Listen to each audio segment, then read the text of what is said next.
अस्सलाम वालेकुम dear students, आप देख रहे हैं YouTube channel physics by AR।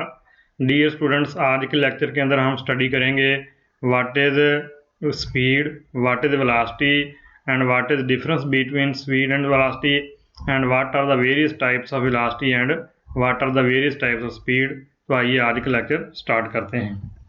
सबसे पहले हम कुछ चीज़ों का रिव्यू यानी जिसको हम प्रीवियस नॉलेज की बात करते हैं उसको हम एक्सप्लेन करते हैं, जिसमें सबसे पहले हम देखते हैं कि स्ट्रेट लाइन मोशन क्या होती है, उसमें पाथ क्या चीज़ होता है। ये पिछले लेक्चर के अंदर भी मैंने इसको एक्सप्लेन किया था, लेकिन यहाँ सिर्फ जस्ट उसका रिव्यू के लिए यहाँ दोबारा पेश किया जा रहा है कि पाथ ऑफ मोशन क्या चीज़ होती है। वो एक्चुअल पाथ जिसके ऊपर चलकर हम जाते हैं उसको हम पाथ का नाम देते हैं, और उसकी जो लेंथ होती है यानी magnitude of the length of path is called distance. यानी डिस्टेंस जो है एक स्केलर क्वांटिटी के तौर पे हम लेंगे जिसका यूनिट मीटर कंसीडर किया जाएगा।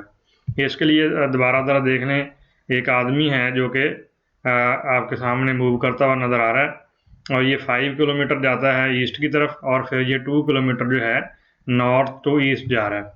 तो इसका जो डिस्टेंस है ये टोटल इसका इन पाथ ऑफ मोशन होगा जो कि 7 किलोमीटर बनता है। एक और आदमी देखें, ये भी 5 किलोमीटर राइट वर्ड जा रहा है और फिर 5 किलोमीटर ही लेफ्ट वर्ड आ रहा है। तो अब इसका जो डिस्टेंस है वो टोटल 10 किलोमीटर बनता है, लेकिन इसकी पोजीशन में कोई चेंज नहीं आई, इसका डिस्टेंस 10 किलोमीटर बन गया। डिस्प्लेसमेंट क्या चीज़ है? डिस्प्लेसमेंट जो है ये डायरेक्टर लाइन सेगमेंट होता है ओरिजिनल पोजीशन से फाइनल पोजीशन की तरफ। इसको भी हम एक्सप्लेन करते हैं। मौजूदा केस में देखें, आदमी जो है 5 किलोमीटर जा रहा है ईस्ट की तरफ, उसके बाद वो 2 किलोमीटर जाएगा नॉर्थ टू ईस्ट। तो इसके अंदर जो डिस्प्लेसमेंट है वो इनिशियल पोजीशन से फाइनल पोजीशन की तरफ डायरेक्टर लाइन सेगमेंट से ज़ाहिर किया जाएगा, जिसकी कीमत जो है 7 नहीं बल्कि 6.57 किलोमीटर आती है। यानी डिस्प्लेसमेंट जो है डिस्टेंस से थोड़ी सी डिफरेंट क्वांटिटी हो जाती है, जिसमें डायरेक्शन भी इन्वॉल्व हो जाती है। आप दूसरी एग्जांपल देखें, इसमें आदमी जो है 5 किलोमीटर राइट वर्ड जा रहा है और 5 किलोमीटर ही लेफ्ट वर्ड वापस आ रहा है। तो अब डिस्टेंस तो इसका जो है वो 10 किलोमीटर बन रहा है, लेकिन डिस्प्लेसमेंट जो है वो 0 हो जाता है, क्योंकि डिस्प्लेसमेंट जो है पोजीशन के अंदर चेंज का नाम होता है। कंक्लूजन यहाँ से ये निकलता है कि डिस्प्लेसमेंट जो है एक वेक्टर क्वांटिटी है, डिस्प्लेसमेंट के यूनिट लेंथ वाले हैं, और डिस्प्लेसमेंट का जो ऑफ एन ऑब्जेक्ट जो है वो इंटरवल के अंदर पॉजिटिव हो सकता है, 0 हो सकता है, या नेगेटिव भी हो सकता है। और एक्चुअल डिस्टेंस जो ट्रैवल होता है ऑब्जेक्ट से वो टाइम इंटरवल के अंदर इक्वल और ग्रेटर हो सकता है मैग्नीट्यूड ऑफ द डिस्प्लेसमेंट से। और डिस्प्लेसमेंट जो ऑब्जेक्ट का between 2 point does not tell exactly how the object actually moved between those points. जो डिस्टेंस है वो हमें असल रास्ते की पहचान नहीं देता और डिस्प्लेसमेंट, बल्कि डिस्टेंस से ये चीज़ें पता चलती हैं। Displacement of particle between 2 points है यूनिक पाथ। डिस्प्लेसमेंट हमेशा एक सिंगल पाथ होगा which can take a particle यानी which can the particle from its initial to final position जो पार्टिकल ने ट्रैवल किया है। The displacement of an object is not affected due to the shift in the origin of the position axis। ज़रा animation पे ज़रा गौर करें। Diagram के अंदर एक जो बाल दिखाई गई है, ये जिस रास्ते पे चल के जा रही है उसको हम पाथ ऑफ मोशन का नाम दें। ज़रा गौर करें, तो ये जिस रास्ते को फॉलो कर रही है इसको हमने नाम दिया ACB का। दोबारा ज़रा देखें, ये बाल जिस पाथ पे चल के जा रही है इसको ACB का नाम दिया, ये डिस्टेंस कहलाता है, जबकि इसके दरमियान जो शॉर्टेस्ट डिस्टेंस होगा वो डिस्प्लेसमेंट कहलाता है। तो इनमें फ़र्क देख लें क्या है। डिस्टेंस स्केलर क्वांटिटी है, जबकि डिस्प्लेसमेंट एक वेक्टर क्वांटिटी है। Number 2, distance travelled by a moving body can not be 0, लेकिन final displacement of moving body can B 0, जैसे आपने पिछली एग्जांपल के अंदर देखा था। स्केलर क्वांटिटीज कौन सी होती हैं और वेक्टर क्वांटिटी कौन सी होती हैं? ऐसी क्वांटिटी को हम स्केलर कहते हैं जिसके लिए सिर्फ मैग्नीट्यूड की ज़रूरत हो और यूनिट की ज़रूरत हो, वो स्केलर होती हैं। जबकि वेक्टर ऐसी क्वांटिटीज हैं जिनके लिए हमें मैग्नीट्यूड के साथ साथ डायरेक्शन की भी ज़रूरत हो। तो यहाँ चूँकि आज का हमारा टॉपिक जो है वो वेलोसिटी और स्पीड के हवाले से है, तो इसमें भी फ़र्क करना हमने कि जो स्पीड होगी ये स्केलर क्वांटिटी होगी और जो वेलोसिटी है वो एक वेक्टर क्वांटिटी होती है। तो आइए हम इसको एक्सप्लेन करते हैं। स्पीड क्या चीज़ है? The time rate of change of distance of A particle is called speed. अब डिस्टेंस क्या चीज़ था? It is the magnitude of the straight line distance था। डिस्प्लेसमेंट की मैग्नीट्यूड जो है स्ट्रेट लाइन डिस्टेंस भी कहलाती है, लेकिन डिस्टेंस एक्चुअल पाथ होता है जिसके ऊपर बॉडी चल के जाती है। तो जितना वो बॉडी डिस्टेंस के अंदर चेंज लेकर आता है पर यूनिट टाइम, यानी time rate of change of distance of A particle को हम क्या नाम देंगे, स्पीड का नाम दिया जाएगा। और मैथमेटिकल अगर हम उसको लिखें तो स्पीड हमारे पास बराबर आएगी distance travel by time taken. या हम इसको अगर मैथमेटिकल सिंबल्स की मदद से लिखें तो v बराबर होगा s और t। यहाँ v भी स्केलर क्वांटिटी है जो कि स्पीड है, s डिस्टेंस है और t टाइम है, और इसी से ही हम इसका यूनिट भी फाइंड कर सकते हैं। अब हम स्पीड के हवाले से कुछ बातें इसके साथ ही एक्सप्लेन कर देते हैं कि स्पीड स्केलर क्वांटिटी है। स्पीड इज आइदर पॉजिटिव और zero but never negative. Speed जो है ये पॉजिटिव हो सकती है, ज़ीरो हो सकती है, लेकिन नेगेटिव नहीं हो सकती। Speed of A running car is measured by speedometer, और स्पीड की मेजरमेंट जो है किसी भी गाड़ी के अंदर लगे स्पीडोमीटर से की जाती है। स्पीड इज मेजर्ड इन, और इसका यूनिट क्या होगा, सेंटीमीटर पर सेकंड, जिसको cm(s-1) से ज़ाहिर कर सकते हैं CGS सिस्टम के अंदर।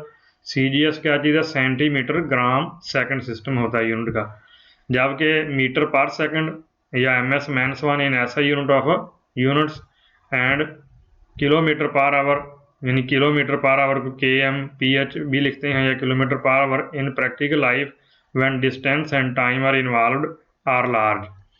यानी जैसे हमारी गाड़ियों के अंदर मीटर लगे होते हैं तो उनके अंदर स्पीडोमीटर के अंदर जो स्पीड हम नोट कर रहे होते हैं वो आमतौर पे किलोमीटर पर आवर के अंदर होती है। यूनिफॉर्म स्पीड क्या होगी, ए पार्टिकल और body is said to be moving with uniform speed if it covers equal distance in equal intervals of time however small these interval में बी। यानी एक पार्टिकल की स्पीड जो है वो यूनिफॉर्म कहलाएगी अगर वो एक जैसा फासला ट्रैवल करता है एक जैसे इंटरवल के अंदर, अगरचे इंटरवल छोटे ही क्यों ना हो। अब हम इसको एक्सप्लेन करते हैं एनिमेशन के साथ। फिगर में देखें, एक कार जो है कांस्टेंट स्पीड के साथ जा रही है तो इसको हम यूनिफॉर्म स्पीड का नाम देंगे। दोबारा ज़रा गौर करें, इसमें आप देखें कार जो है यूनिफॉर्म स्पीड से जा रही है तो ये इक्वल डिस्टेंस ट्रैवल कर रही है इक्वल इंटरवल ऑफ टाइम के अंदर, तो इसकी स्पीड को हम यूनिफॉर्म स्पीड का नाम देंगे। वेरिएबल स्पीड क्या होगी, ए पार्टिकल और body is said to be moving with variable speed if it covers unequal distance in equal intervals of time however small these interval में बी। एक पार्टिकल जो है उसकी स्पीड वेरिएबल या नॉन यूनिफॉर्म स्पीड कहलाती है अगर वो बराबर वक्फों के अंदर बराबर डिस्टेंस ट्रैवल ना करें।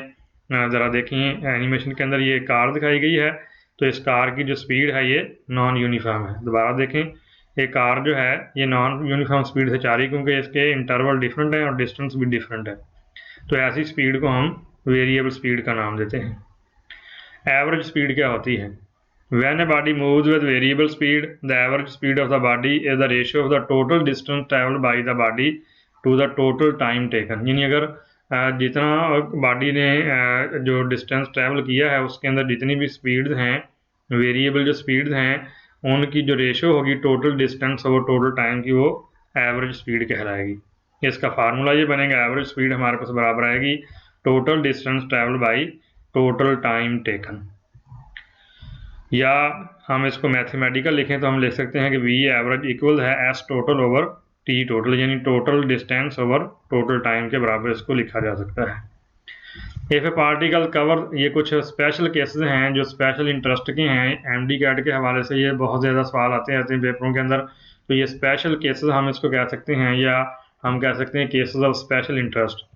तो उसके अंदर पहला क्वेश्चन ये किया गया, if a particle cover the first half of the total distance with a speed a, फर्ज कर लें कि एक बॉडी जो है उसका कुल डिस्टेंस जितना भी है उसका पहला हाफ हिस्सा जो है उसने स्पीड ए से ट्रैवल किया and second half with speed B, तो हम उसकी स्पीड कैसे फाइंड करेंगे, तो उसकी एवरेज स्पीड का जनरल फार्मूला होगा 2ab over a plus B.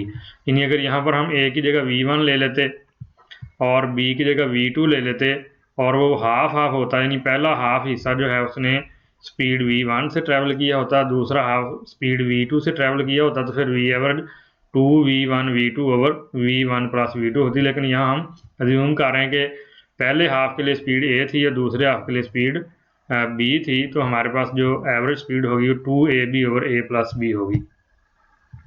एक और केस देखेंगे, फिर पार्टिकल कवर फर्स्ट 1/3, यानी अगर हम टोटल डिस्टेंस के 3 हिस्से कर लें। पहली एग्जांपल के अंदर हमने टोटल डिस्टेंस को 2 हिस्सों में बराबर 2 हिस्सों में तकसीम किया, तो ऐसी सूरत में अगर पहले हिस्से के दौरान स्पीड ए थी और दूसरे के दौरान स्पीड बी थी तो एवरेज स्पीड का ये जनरल फार्मूला होगा 2ab/a+b। लेकिन अगर हम टोटल डिस्टेंस को 3 बराबर हिस्सों में तकसीम करें, पहले हिस्से की हमारे पास स्पीड ए हो, दूसरे हिस्से की स्पीड बी हो और तीसरे हिस्से की स्पीड सी हो, तो ऐसी सूरत में हमारे पास जो एवरेज स्पीड का फार्मूला होगा वो 3abc/ab+bc+ca के बराबर होगा। ये जनरल फार्मूले हैं जो कि बहुत ज़्यादा एमडी कैट वाले जो पोर्शन के अंदर आते रहते हैं। तो अगर 3 हिस्से कर दी जाएँ और अज्यूम करें कि पहले हिस्से की स्पीड ए है, दूसरे की बी है, तीसरे की सी है, तो ऐसी सूरत में हमारे पास एवरेज स्पीड का जनरल फार्मूला बनेगा, यानी 3 इंटू पहले हिस्से की स्पीड मल्टीप्लाई दूसरे हिस्से की स्पीड मल्टीप्लाई तीसरे हिस्से की स्पीड और उसको डिवाइड करेंगे, यानी first speed into second speed plus second speed into third speed and plus third speed into first speed, इनका सम कर देंगे तो एवरेज स्पीड आ जाएगी हमारे पास। इंस्टेंटेनियस स्पीड क्या होती है? इंस्टेंट का लफ्जी मानी होता है लम्हा, यानी very small interval of time. When a body is moving with a variable speed, the speed of the body at any instant, instant का मानी लम्हा या very small interval of time is called the instantaneous speed. Position time graph से हम इसको कैसे find कर सकते हैं या ये किन किन चीज़ों को एक्सप्लेन करता है। आम तौर पे हम टाइम को लॉन्ग एक्स एक्सिस ले रहे हैं और पोजीशन को लॉन्ग वाई एक्सिस लिया जा रहा है, तो इसके हमारे पास 3 डिफरेंट केसेस आ सकते हैं। अगर यानी स्पीड 0 है, ऑब्जेक्ट स्टेशनरी, तो हमारा ग्राफ जो है हॉरिजेंटल स्ट्रेट लाइन होगा। पोजीशन टाइम ग्राफ के अंदर अगर ऑब्जेक्ट स्टेशनरी है यानी स्पीड 0 है तो उसका ग्राफ हॉरिजेंटल स्ट्रेट लाइन बनेगा, जैसा कि फिगर में आप देख रहे हैं। नंबर 2, अगर स्पीड जो है ऑब्जेक्ट यूनिफॉर्म मोशन कर रहा है तो आपका ग्राफ जो है स्ट्रेट लाइन बनेगा, लेकिन rises the same height with the time and object is in uniform motion, तो उसका पोजीशन टाइम ग्राफ जो है वो स्ट्रेट लाइन होगा, लेकिन वो राइज करेगा टाइम के साथ साथ पोजीशन एक्सिस के अलावा। नंबर 3, और अगर आपका ऑब्जेक्ट जो है वेरिएबल स्पीड से जा रहा है and object is in non uniform motion, then graph जो होगा पोजीशन टाइम ग्राफ, जिसको हम डिस्प्लेसमेंट टाइम ग्राफ या एक्स टाइम ग्राफ कहेंगे, तो ये हमारे पास एक कर्व होगा, यानी ये ना तो स्ट्रेट लाइन होगा ना हॉरिजॉन्टल स्ट्रेट लाइन होगा, बल्कि इसकी कोई भी शेप हो सकती है। अब हम आते हैं वेलोसिटी की तरफ। जैसा कि पहले बयान किया जा चुका कि स्पीड एक स्केलर क्वांटिटी है और इसका तल्लुक डिस्टेंस के साथ होता है, डिस्टेंस भी स्केलर क्वांटिटी है, तो डिस्टेंस ओवर टाइम को हम स्पीड कहते हैं। अब हम आते हैं वेलोसिटी की तरफ। तो वेलोसिटी जो है एक वेक्टर क्वांटिटी है, लिहाजा इसका तल्लुक डिस्प्लेसमेंट के साथ होगा और डिस्प्लेसमेंट टाइम जो होगा उसका जो हमारे पास ग्राफ वगैरह उनको हम एक्सप्लेन करते हैं। तो डेफिनेशन भी ज़ाहिर है, जैसे स्पीड की definition time rate of change of distance, तो यहाँ हम पढ़ेंगे time rate of change of displacement of particle is called velocity. Velocity का फार्मूला होगा डिस्प्लेसमेंट ओवर टाइम, यानी यहाँ एक ही लफ्ज़ का फ़र्क आ रहा है स्पीड और डिस्प्लेसमेंट डिस्टेंस के अंदर, कि स्पीड के अंदर यहाँ पर डिस्प्लेसमेंट की जगह डिस्टेंस आता है और वेलोसिटी में यहाँ डिस्प्लेसमेंट आ जाता है। या इसको मैथमेटिकल लिखें तो v बराबर होगा s/t, यहाँ v के ऊपर देखें एरो का निशान है जो कि वेक्टर क्वांटिटी की इंडिकेशन है, और s यानी डिस्प्लेसमेंट के ऊपर भी एरो का निशान है। यहाँ इज़हार इसमें डायरेक्शन भी इन्वॉल्व होगी। अब यहाँ हम देखते हैं कि वेक्टर जो वेलोसिटी है ये यहाँ हमें कौन कौन सी इन्फॉर्मेशन हासिल होती हैं। तो पहली चीज़, जैसा कि डेफिनेशन तो ज़ाहिर है कि ये डिस्प्लेसमेंट का चेंज है और डिस्प्लेसमेंट जो है ये एक वेक्टर क्वांटिटी है, तो वेलोसिटी भी एक वेक्टर क्वांटिटी है। और number 2, direction of velocity the same as the direction of the displacement of the body. ये बड़ी इंपॉर्टेंट बात है कि वेलोसिटी की डायरेक्शन वही होती है जो डिस्प्लेसमेंट की होती है, यानी अगर एक ऑब्जेक्ट राइटवर्ड जा रहा है तो उसकी वेलोसिटी की डायरेक्शन राइटवर्ड होगी, अगर एक ऑब्जेक्ट लेफ्टवर्ड जा रहा है तो उसकी वेलोसिटी की डायरेक्शन भी लेफ्टवर्ड होगी, और अगर एक ऑब्जेक्ट वर्टिकली अपवर्ड जा रहा है तो उसकी वेलोसिटी की डायरेक्शन अपवर्ड होगी, और अगर ऑब्जेक्ट वर्टिकली डाउनवर्ड आ रहा है तो उसकी वेलोसिटी की डायरेक्शन भी डाउनवर्ड होगी। तो इस पॉइंट को बहुत अच्छे तरीके से दोबारा रिमाइंड कर लें कि direction of velocity the same as the direction of the displacement of the body. Number 3, velocity can be either positive, zero और नेगेटिव। जबकि स्पीड के अंदर हमने देखा था कि स्पीड जो था वो पॉजिटिव हो सकती है या ज़ीरो हो सकती है और नेगेटिव नहीं हो सकती, लेकिन वेलोसिटी जो है ये तीनों सूरतें हो सकती हैं, पॉजिटिव भी हो सकती है, ज़ीरो भी हो सकती है और नेगेटिव भी हो सकती है। Velocity can be change in 2 ways. Velocity जो है 2 तरह से चेंज होती है। Number 1, by changing the speed of the velocity or, इसको हम कहते हैं स्पीड को हम नाम देते हैं मैग्नीट्यूड ऑफ द वेलोसिटी, यानी change in speed of the body जो है दरअसल स्पीड क्या चीज़ है, मैग्नीट्यूड ऑफ द वेलोसिटी होता है। यानी अगर बॉडी की वेलोसिटी की मैग्नीट्यूड चेंज हो जाए या by keeping the speed constant but changing the direction, यानी दो बातें यहाँ पर बयान की जा रही हैं। नंबर 1 स्पीड का चेंज होना, स्पीड मैग्नीट्यूड ऑफ वेलोसिटी है, यानी अगर वेलोसिटी की मैग्नीट्यूड चेंज कर दी जाए या उसकी डायरेक्शन चेंज कर दी जाए तो दोनों सूरतों में वेलोसिटी में चेंज आ जाती है। वेलोसिटी इज मेजर्ड इन, इसको किस तरह के यूनिट्स में मेजर किया जाता है, तो इसके यूनिट वही होंगे जो स्पीड वाले हैं, यानी सेंटीमीटर पर सेकंड या सेंटीमीटर पर सेकंड जो है CGS सिस्टम, यानी सेंटीमीटर ग्राम सेकंड सिस्टम के अंदर होता है, और मीटर पर सेकंड SI सिस्टम के अंदर होता है, और किलोमीटर पर आवर जो है ये हमारी प्रैक्टिकल लाइफ के अंदर इस्तेमाल किया जाता है। आप अगर कन्वर्शन करनी हो, ये बड़ी इंपॉर्टेंट बात है कि अगर हमारे पास मीटर पर सेकंड में वेलोसिटी दी गई है तो उसको किलोमीटर पर आवर में बदलने के लिए 18/5 से मल्टीप्लाई कर देते हैं, और अगर हमारे पास वेलोसिटी किलोमीटर पर आवर में दी गई हो तो उसको मीटर पर सेकंड में बदलना हो तो 5/18 से मल्टीप्लाई कर दें, तो किलोमीटर पर आवर जो है मीटर पर सेकंड में बड़ी आसानी से कन्वर्ट हो सकते हैं।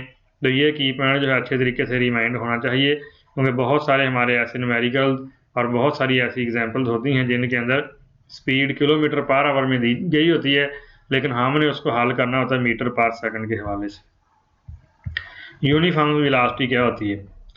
ए particle or body is said to be moving with uniform velocity if it covers equal displacement in equal intervals of time. एक पार्टिकल या बॉडी जो है उसकी स्पीड वेलोसिटी यूनिफॉर्म कहलाएगी अगर वो equal displacement in equal interval of time के अंदर जो है वो तय करे। However small these interval में भी, चाहे वो इंटरवल कितने ही छोटे क्यों ना हो।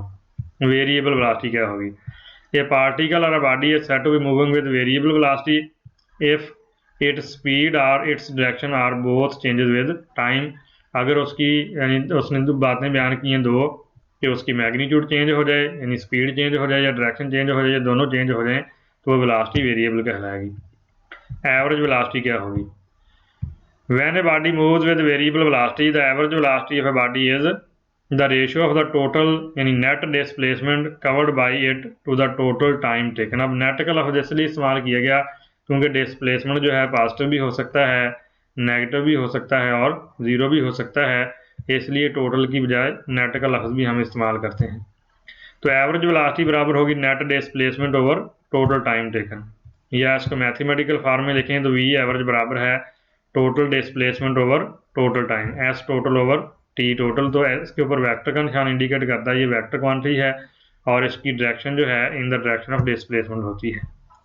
For a body moving with uniform acceleration, V average जो है उसको हम यूँ ले सकते हैं V + U/2, यानी डिफरेंट वेलोसिटी, यानी पहली वेलोसिटी उसकी U है दूसरी V है, तो उसकी एवरेज वेलोसिटी इस तरह निकाली जा सकती है।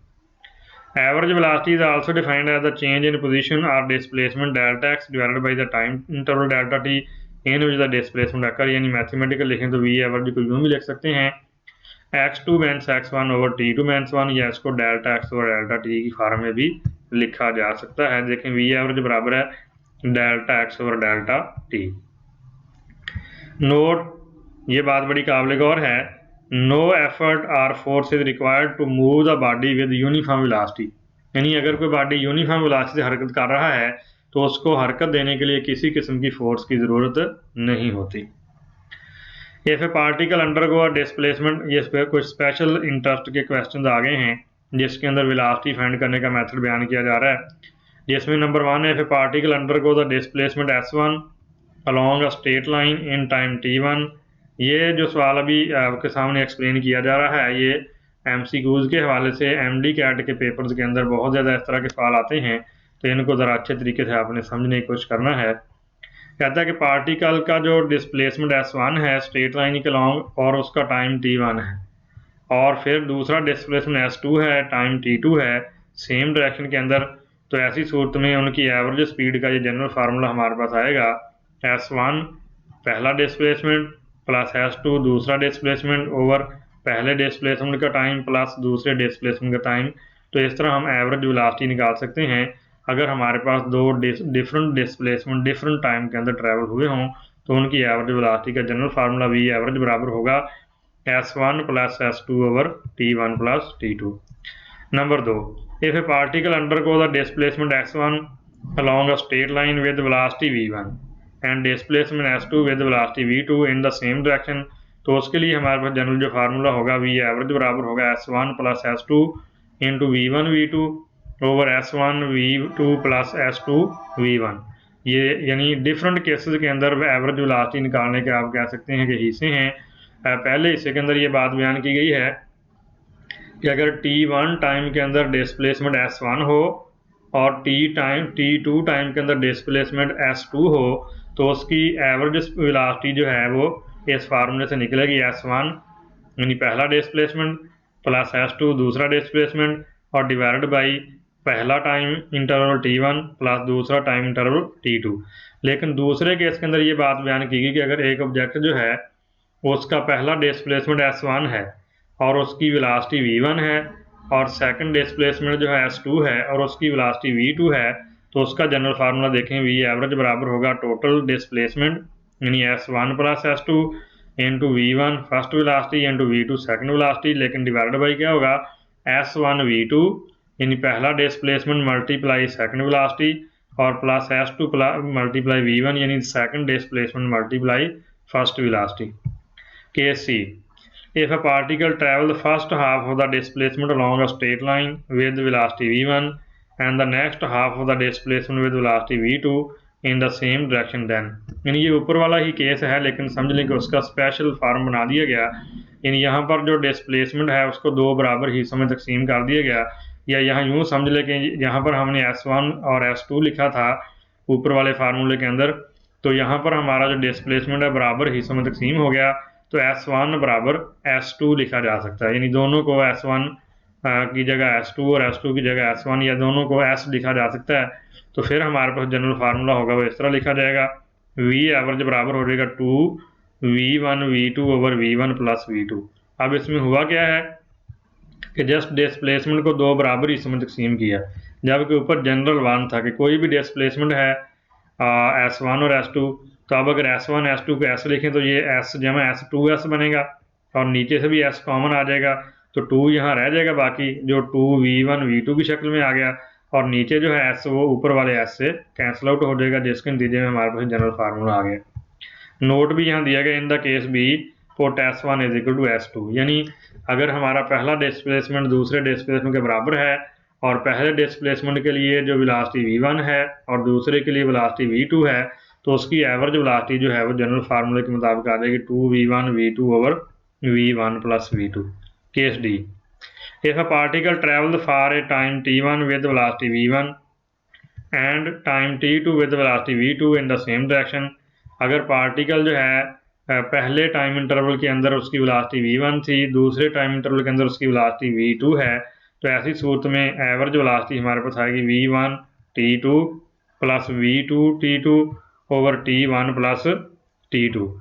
यहाँ गालबन ये गलती हो गई है कि यहाँ V1 T2 आना जमा V2 T1 आना चाहिए, तो इसको देखते हैं Majeed. If a particle travel first half of the time with velocity V1, अगर हमारे पास टाइम इक्वल है, यहाँ देखें टाइम T1 और T2 था, तो इस जगह गालबन T1 आना चाहिए। If a particle travel first half of the time with velocity V1 and the next half of the with velocity V2 in the same direction, then तो देखें V एवरेज बराबर आएगा V1 प्लस V2, तो over 2 हो जाएगा, क्योंकि यहाँ पर हमारे पास इधर हमारे पास यानी T2 था, यहाँ पर T1 था, तो यानी यहाँ पर दोनों बराबर हो गए, यानी पहला हाफ और दूसरा हाफ बराबर हैं। तो यहाँ जो चार केस आपके सामने आ रहे हैं, जैसे पहले केस के अंदर डिस्प्लेसमेंट टाइम दिया जाए तो हमारे पास एवरेज फार्मूला ये बनेगा। दूसरे सवाल के अंदर ये दिया है कि अगर डिस्प्लेसमेंट और वेलोसिटी दी जाए तो एवरेज वेलोसिटी का फार्मूला बनेगा S1 S2 V1 V2 और S1 V2 plus S2 V1। तीसरे क्वेश्चन के अंदर किया गया कि अगर हमारे पास जो डिस्प्लेसमेंट है वो बराबर हिस्सों में तकसीम हो जाए तो ऐसी सूरत में 2V1 V2 और V1 प्लस V2 बन जाएगा। और तीसरे केस के अंदर ये बयान किया गया कि अगर पहले इंटरवल का टाइम T1 और वेलोसिटी V1 है, दूसरे इंटरवल का टाइम T2 और वेलोसिटी V2 है, तो ऐसी सूरत में फार्मूला V एवरेज बनेगा V1 T2 plus V1 V2 T1 over T1 plus T2। लेकिन चौथे के अंदर इसी की यानी समझ लें कि जनरलाइज्ड फार्म है कि अगर दोनों के टाइम इंटरवल बराबर हो जाएं, यानी V1 का टाइम इंटरवल और V2 का टाइम इंटरवल दोनों बराबर हो जाएं, तो फिर फार्मूला V1 प्लस V2/2 यानी एवरेज वेलोसिटी की तरह बन जाएगा।